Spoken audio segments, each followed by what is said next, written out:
Have you ever stopped to think about the one element that connects, well, pretty much everything? It's like a master of disguise, an architect of worlds, and it's hiding right there in plain sight. So today, we're going to pull back the curtain and uncover the secret life of carbon. I mean, think about it. It's the explosive power in the hydrocarbons that fuel our cars and our whole world. It's the very stuff of life, in the starches and proteins on our plates. And get this, it's the literal backbone of the code that makes you, well, you. So how can one single element be the star of so many different shows? It's kind of amazing, right? Well, the answer is a really cool story about atomic chemistry, about sharing, and about a unique power to build. Okay, so to crack this code, we need to start not with carbon by itself, but with how it behaves in a group. See, the compounds it forms, they're surprisingly different from a lot of others you might know. Just take a look at this contrast. On one hand, you've got something like table salt. You know, it's super tough to melt, and when you dissolve it, it's great at conducting electricity. But then you have methane, a basic carbon compound. It boils at a ridiculously cold -162 Celsius and is a terrible electrical conductor. That massive difference is a huge clue. It tells us that the way carbon holds things together, it's playing by a completely different set of rules. It's not creating those charged ions. So what is it doing? And that right there brings us to carbon's secret weapon, its atomic superpower, the covalent bond. Okay, this is where the magic really starts. So picture a carbon atom. In its outermost shell, it has 4 valence electrons. The easiest way to think about this is like it has 4 hands, and they're all reaching out, just ready to connect with other atoms. Okay, so with these 4 hands, what's the game plan?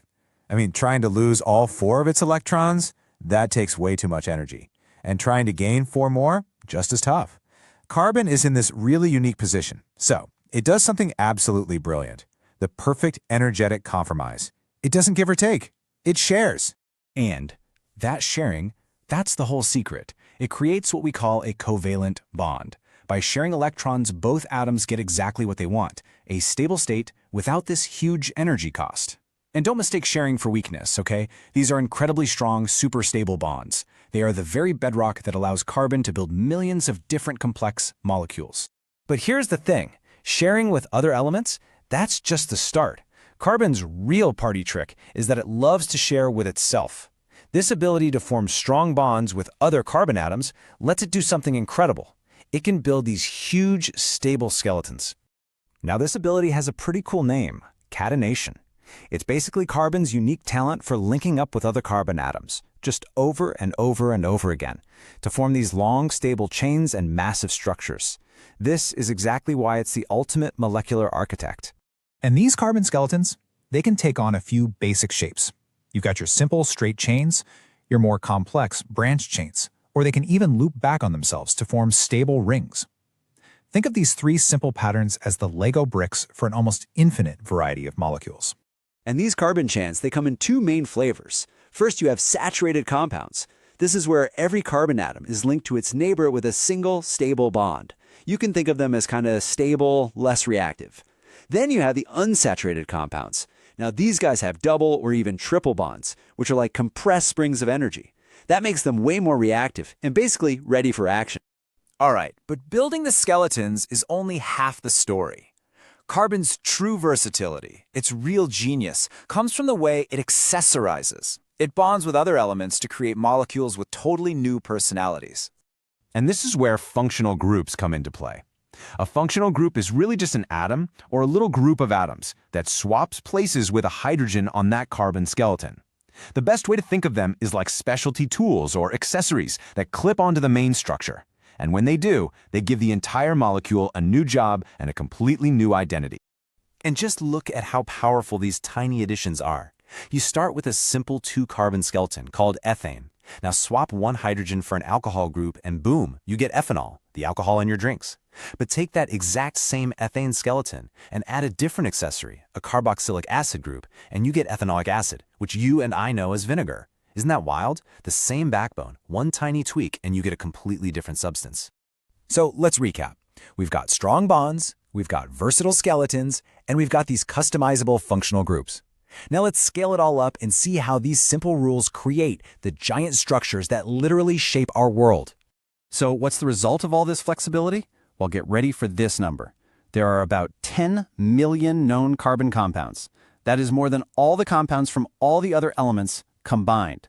Carbon is absolutely in a league of its own. And you know, many of the most important carbon-based materials we see every day are built using a surprisingly simple principle: just repetition. It all starts with one small, simple molecule, a single building block, which we call a monomer. A perfect example is ethylene, which is just a simple 2-carbon molecule. So what happens when you take thousands or even millions of these little ethylene monomers and you get them to link up in a long chain? This process is called polymerization. Well, what you get is a massive chain molecule called a polymer. And in this case, linking all those ethylene units gives you polyethylene, which you probably know is the most common plastic on Earth. It's used in everything from shopping bags to water bottles. It's just a perfect example of how one simple repeating building block can create a strong, durable, and incredibly useful material. And once you see this pattern, you start to realize these carbon-based polymers are literally everywhere. I mean, nature perfected this trick a long, long time ago, building the starch that gives us energy, the proteins that make up our muscles, and yep, even the code of life itself, DNA. And we've just learned to mimic nature, creating our own man-made polymers like tough PVC for pipes, slick Teflon for nonstick pans, and all those synthetic fabrics that keep us warm. So you see, it all goes from a single atom with 4 hands to complex chains all the way to the materials of life and modern technology. The story of carbon is just this powerful reminder that incredible, mind-boggling complexity can come from just a few simple, elegant rules. And it kind of leaves you wondering, right? If carbon's simple rules built our world, what other simple rules are out there shaping the universe all around us?